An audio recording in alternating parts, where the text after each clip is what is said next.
Hello po mga kababayan, kamusta po kayong lahat? And once again, welcome back to another episode of Simply Talkies Vlog.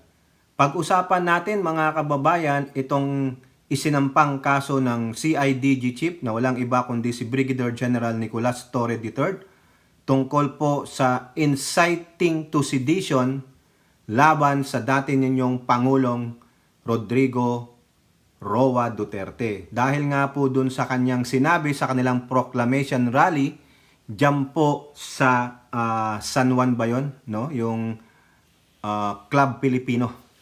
Okay, nandoon yung salitang patayin ang 15 senador, pasabugin ang Senado. At ganun din po si Presidential Advisor for Poverty Alleviation, Larry Gadon, ay hinahamon ang inyong Vice Presidenteng Sara Pusit Duterte.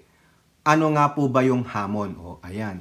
Bago tayo magpatuloy, tayo po'y magbibigay pugay at pasalamat sa lahat ng ating channel members, followers, subscribers, nagla-like at nagsishare ng ating mga videos.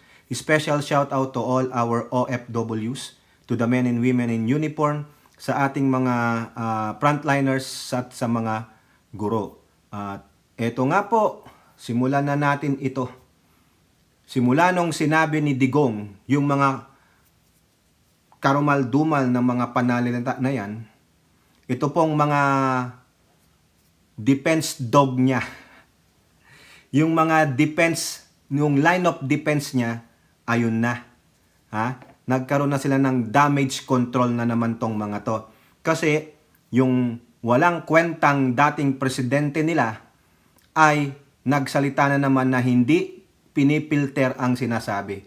Dahil sanay na siya si Digong sa mga pagsasabi ng ganyan, yung mga pagmumura niya, mga hands gesture niya ng kabalbalan niya, yung pangmamanyak niya sa mga kababaihan, no, inalaw kasi yung kultura na inormalize na yung mga ginawa at pinagsasabi ni Digong ay dapat nating tanggapin.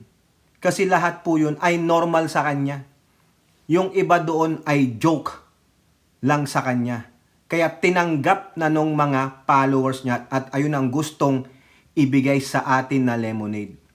They want us na uminom nung tinimpla nilang lemonade. Na yung culture of sexism, culture of masochist, misogynist, yung mga ganong mga kataga na lalaki lang ang napaka-superior, no?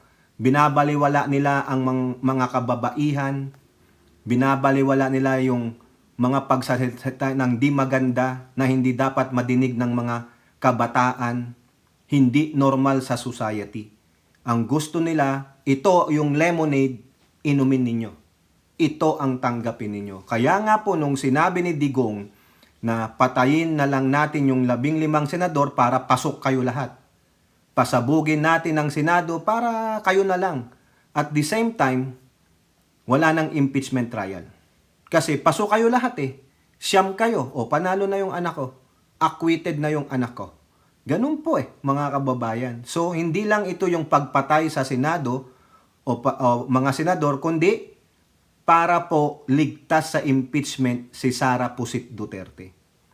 Ngayon po, yung mga salitang ganyan na dapat hindi madinig ng mga kabataan, hindi po normal yan. Pribadong tao, hindi kandidato, nagsalita ng ganyan. Pero wala pong ginawa ang NBI kasi yung NBI isa ring bulok na institusyon. Normal lang daw po yun. Yan na ang normal thing pagdating ng eleksyon. Rhetoric lang daw po yan. Political rhetoric. Pero hindi mo naintindihan yung severity niyan. Yung after effect ng sinabi niya. Tutularan ng ang mga kabataan natin. Maybe, tama si Adjong, may mga panatiko, si Digong, na, uy, gawin natin to ha. Yung sinabi ni Digong, si Digong naman nagsabi yan, gawin natin ng action. Even though hindi si mismong si Digong ang gumawa ng action, pero may mga panatiko na gumawa nun. Ano nangyari? Di ba? NBI Director. Mabuti pa si CIDG Chief General Torre nagsampa ng kasong inciting to sedition sa DOJ for preliminary yung anong tawag dito May tawag sila, parang evidence gathering. Ha? Kailangan magkaroon ng yung investigasyon. Case build up, yun ang tamang word doon. Para po magkaroon ng case build up.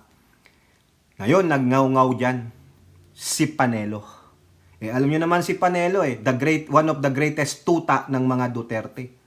No? Protektahan niya kasi amo niya yan Ang laki ng nakuha niyang utang na loob, no? Kay Duterte. Presidential legal advisor saka dati rin siyang spokesperson.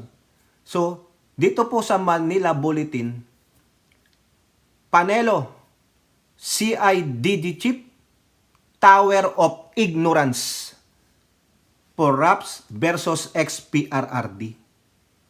Grabe yung pananalita ni Panelo, mga kababayan. Torre is a tower of ignorance and an edifice of nonsense. Tingnan nyo yung mga word na yan, yung mga idiom na yan. Tower of ignorance. Ang ibig sabihin yan, arrogante.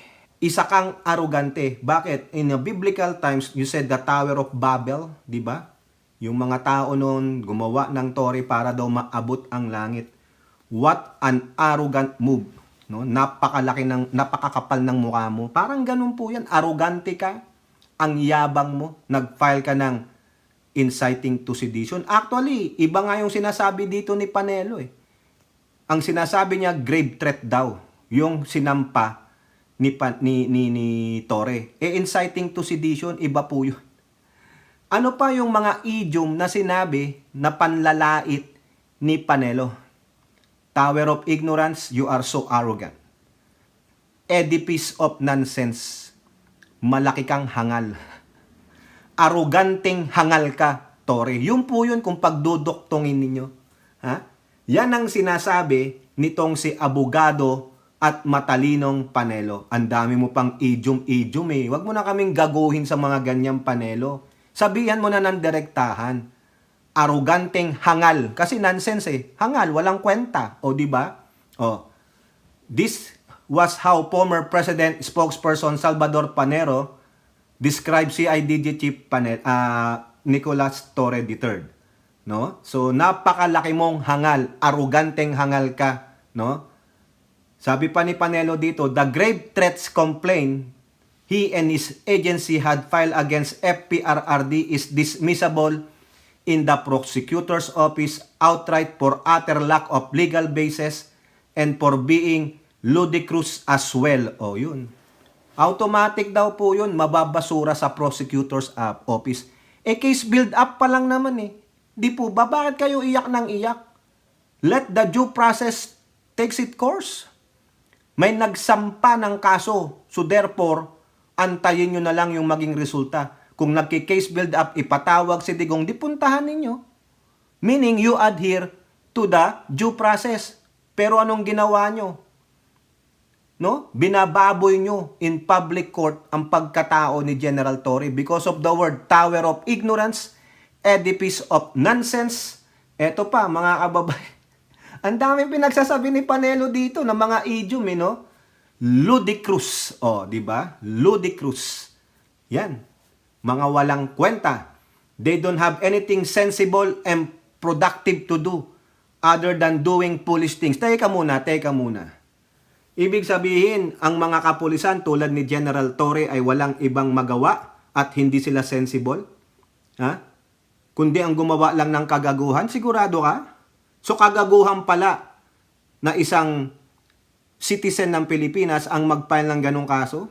Di ba nga may citizen's arrest nga tayo Di ba? Pinagkakaloob yan sa batas. Karapatan ng bawat individual. Ba't hindi nila rin karapatan na mag-file ng kaso na akala nila, sa tingin nila, may maling ginawa ang amo mong Duterte? O bakit kayo triggered na triggered? Di ba?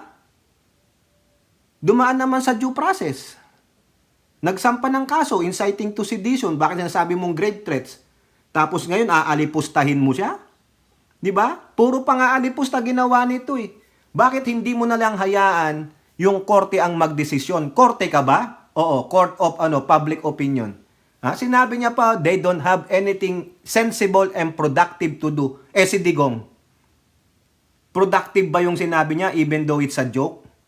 So it's a normalization right now, for you guys to feed us na itong sinabi ni Digong na patayin, pasabugin ay normal na lang yan. Parang ganun din po yung ini-echo ni NBI Director Jaime Santiago. O sinabi nyo joke, di joke yun, di ba? Kasama po yan, inaalaw po natin yan because it's a political rhetoric. So inaalaw naman pala eh. O dapat pag may sumigaw din doon sa kanilang rally na isang audience, pasabugin ang mga yan. O, patayin ang mga yan. Okay lang yon mga kababayan. Kasi it's a political rhetoric. It's a part of political campaign. O, huhulihin nyo ba yung sumigaw nun? Ikaw, NBI Director, huhulihin mo ba yon? The same lang yung sinabi ni Digong eh. Di ba? Hindi rin naman siya kandidato. Pribadong mamamayan na rin lang siya. Ang pinagkaiba nga lang, former president siya. Di ba dapat maging halimbawa pa siya ng tamang pag-uugali? Ganun po yun eh. Ginagawa niyong normal yung hindi dapat. You are feeding us a lemonade that you want us to drink. Your own lemonade na maling-mali. Di ba, Papos, ikaw, Panelo, kung ano-ano ang pinagsasabi mong mga ad hominems by using an idiomatic expression kay Torre. Meron pang isa, sabi niya dito, Panelo said Torre was being more popish than Pope. Popish, Popish than Pope, meaning extreme ka pa sa Papa. Masyado kang extremist, masyado kang masunurin. 'Di ba? Daig mo pa na masyado kang yung talagang extreme advocate ka. Daig mo pa ang Papa, mas extreme ka pa sa Papa sa pagpapataguyod ng mga gawaing sagradong gawain. Ganun ang pagkaka-interpret niya. Torre is more popish than the Pope. If that is so, so be it.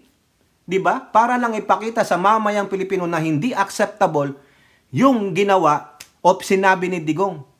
May nananindigan laban sa maling bunganga, sa mabahong bunganga ni Digong. Na may mga taong hindi ina-accept, hindi ninonormalize yung mga maling masasamang salita na namutawi sa bunganga ni Digong. Di ba? Kayo ba inisip nyo? Okay lang sana kung yung event nyo pribado eh. Hindi po eh. It was seen by millions of people international. Yung mga kabataan kaya ganyan ang pag-uugali kasi bakit? Ninormalize ni Digong. With your help.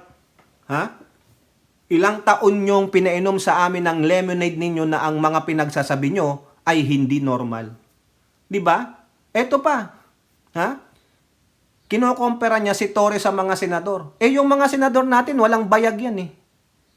Di ba? Wala silang pakialam. Si Jinggoy, okay lang daw yon.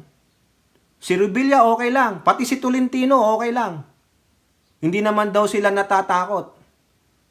Di ba? Pero kung talagang kaya nyong saligin si Digong, ipakita nyo sa taong bayan na yung mga ganong pananalita in public, hindi nararapat. Kasi you want to set an example mostly to our young generations na hindi dapat ganon. We are in a civil society. There's no place in our democracy or a good society yung mga ganong bagay. Di ba? Also, you made it in public. So, okay lang sa mga senador yun. Sa kanila, okay yun. Kasi, ganon sila eh. Nagawa ni Digong, kaya pag kami nagsalita ng ganon, absuelto rin kami. So, ano na lang tayo? Di ba? Hindi tayo pwedeng matawag na isang good society. Hindi matatawag na normal society because we are abnormal, we are accepting which is not normal. Di ba? O kinastigo po talaga dito sila. Di ba? Ayan. Daig pa daw ni Panelo, daig pa ni Torre yung mga senador. Yung mga senador nga wala eh. Meron silang sense of humor. Well, if there is a sense of humor sa'yo, patayan, pasabugin, ano ka? Hindi ka normal. No? May utak, kriminal ka din. Kaya ako mga kababayan, itong si Panelo, nagngangaw-ngaw. Doon ka magngaw-ngaw sa tamang forum, sa korte. Hindi sa court of public opinion. At least si Torre, dinala niya muna sa korte, nagkaroon siya ng receipt, saka siya nagpamidya. Eh ikaw, Panelo, di ba pinatawag na ba kayo ng korte for case build-up para mag-explain si Digong? Hindi pa. Saka ka magngaw-ngaw, pag nagpaliwanag ka na sa korte, tinawag na kayo. Di ba? Mga inutil para lang maprotektahan nila si Digong. Ayun, gusto nila i-normalize yung mga ganong bagay. Gusto nila kung ano yung lemonade na tinimpla ni Digong, yun din ang ating inumin. Eh, hindi po. Ang pinupunto natin dito ay hindi tama yung sinabi ni Digong, lalong-lalo na sa mga kabataan na nakapatinig, nakapanood niyan. Ano na lang ang iisipin ng mga kabataan, lalo na yung mga musmos. Di ba? Eh, ikaw, Panelo, siguro may mga apo ka, may mga pamangking ka na mga musmos. Kayo dyan sa PDP laban. Pero sa inyo, joke lang. So, ipapaliwanag nyo sa musmos na kaisipan ng mga bata na joke lang yun, anak, ha? Joke lang yun. Eh, pero narinig niya na eh. So, therefore, pwede niya ring sabihin yun. O, joke lang yun, ha? Papatayin ko mga senador, ha? O, pupunta ako doon sa batasan, pasasabugin ko. O, joke lang. Di ba kasi, sinabi nyo, joke lang eh. Tama ba yun? Tama bang advice ng magulang yun sa mga anak? O, anak, joke lang yun, ha?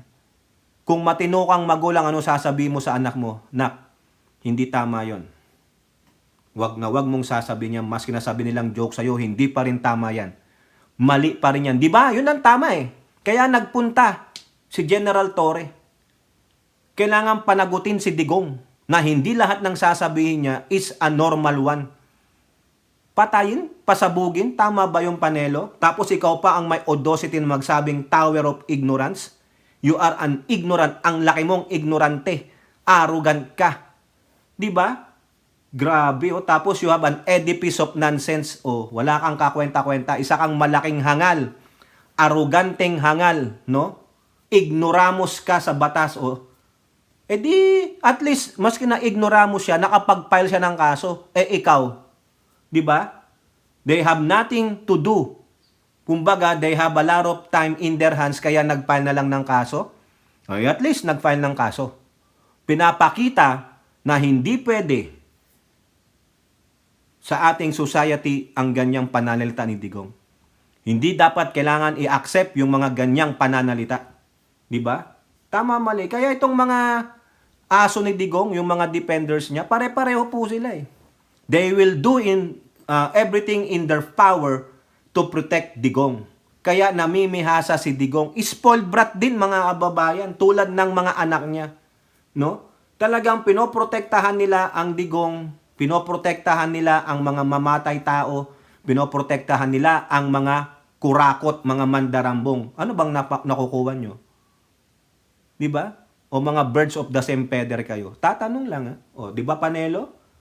Ngaw-ngaw ka na ngaw-ngaw eh. Mag-ngaw-ngaw ka sa korte. Antayin natin kung ibabasura nga ng korte. Kung ibasura man, at least, ipinakita lang ni General Torre na kung may gagawin pang ganyan si Digong, punta sa korte. Ganun lang. No? Bigyan nyo rin ng stress si Digong. Gago eh. Lahat kasi tinatanggap na lang. Lahat pinoprotektahan, dinidepensahan. O kaya namimihasa. Hindi po pwedeng ganun ngayon. Sobra na eh. Dapat talagang kalusin, di ba? O ang kalokohan ni Digong at ng mga anak niya. O now, punta naman tayo kay Gadon. Di ba, may dalawang video dyan si Gadon. Yung huling-huli sabi niya, gusto kong dagdagan ang pang-iinsulto ko sa mga PDP. Malamang, Papa Gadon, nakarating na sa kanila yung pang-iinsulto mo. Ha? Okay, good job doon. Okay? Now, meron naman po siyang hamon kay Sara Duterte. Hinahamon niya po si Sara Duterte na sa balita ng Inquirer, Gadon dares VP Sara Duterte to resign, run for president. Oh, namon niya. Ha?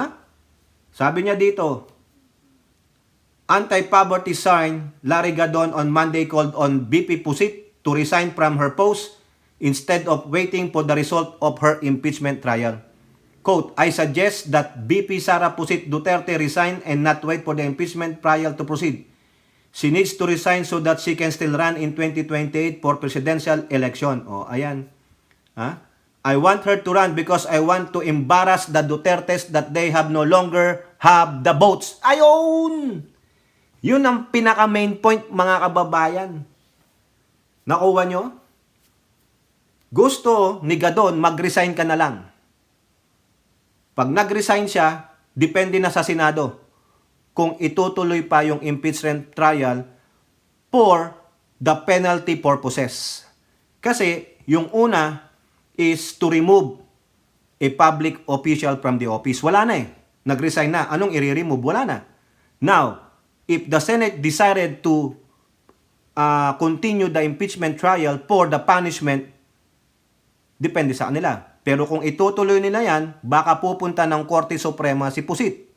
Kasi sabi niya, bakit pa itutuloy? Wala na yung taong nire-remove. However, meron pang ikalawang provision yung impeachment, the penalty.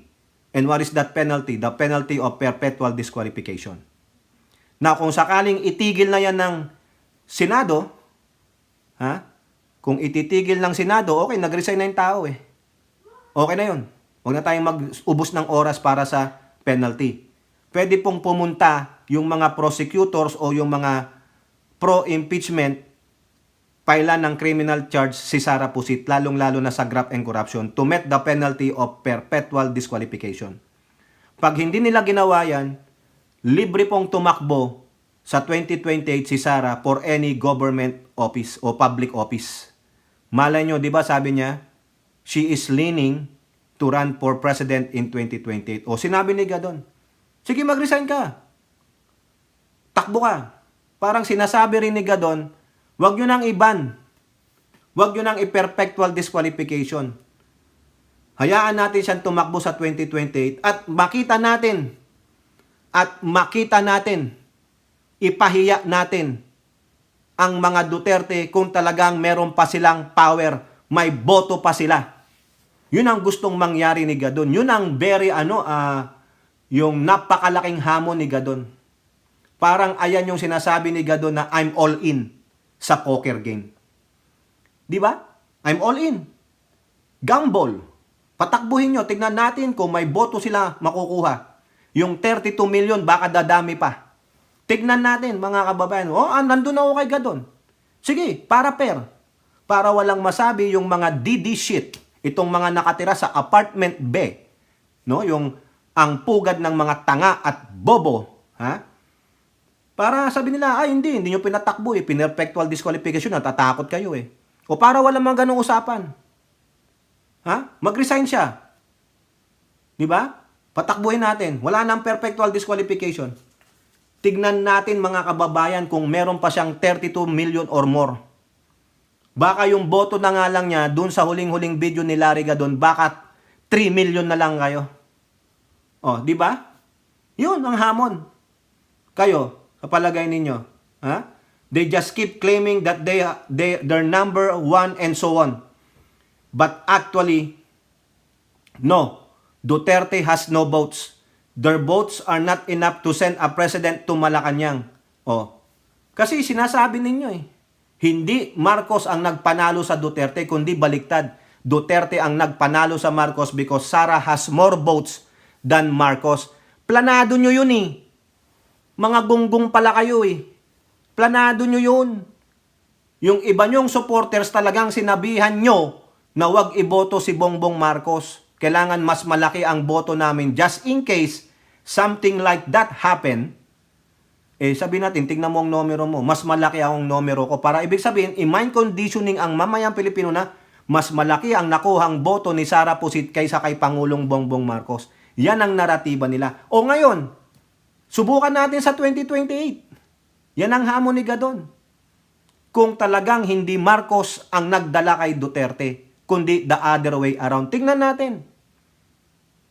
Kung makukuha nyo pa ang boto ng Marcos loyalists and Marcos supporters and Marcos allies.